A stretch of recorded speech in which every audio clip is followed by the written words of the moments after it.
है। एक नन्हा सा बालक था, नाम था प्रहलाद। उसकी उम्र छोटी थी, पर उसका मन अत्यंत पवित्र और निर्मल था। वह हर समय भगवान श्रीहरि का स्मरण करता रहता था। उसके हृदय में न डर था, न घृणा, न किसी के प्रति द्वेष। प्रहलाद के गुरु और पुरोहित उससे कहते थे, भगवान का नाम छोड़ दो, नहीं तो तुम्हें भयंकर दंड मिलेगा। पर प्रहलाद बहुत शांत स्वर में कहता, मैं अपना सिर झुका सकता हूँ, अपने प्राण दे सकता हूँ, लेकिन अपने हृदय से भगवान का नाम नहीं निकाल सकता। यह सुनकर वे लोग क्रोध से अंधे हो गए।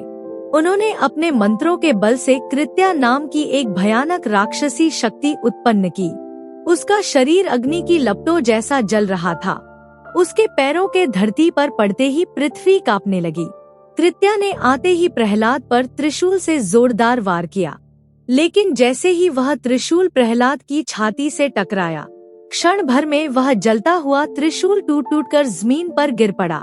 क्योंकि उस बालक के हृदय में स्वयं भगवान श्रीहरि सदा विराजमान थे। जहाँ भगवान होते हैं, वहाँ वज्र भी टिक नहीं सकता। जिस कृत्या को निर्दोष भक्त को मारने के लिए भेजा गया था, वही उल्टी उन पापी पुरोहितों को ही जलाने लगी।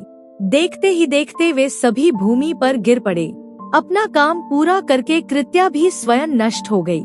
यह दृश्य देखकर कोई और होता तो प्रसन्न हो जाता, बदले की भावना रखता, पर प्रहलाद का हृदय करुणा से भरा था। वह रोते हुए उन लोगों की ओर दौड़ा और बोला, हे प्रभु, हे कृष्ण, इन्हें बचा लो।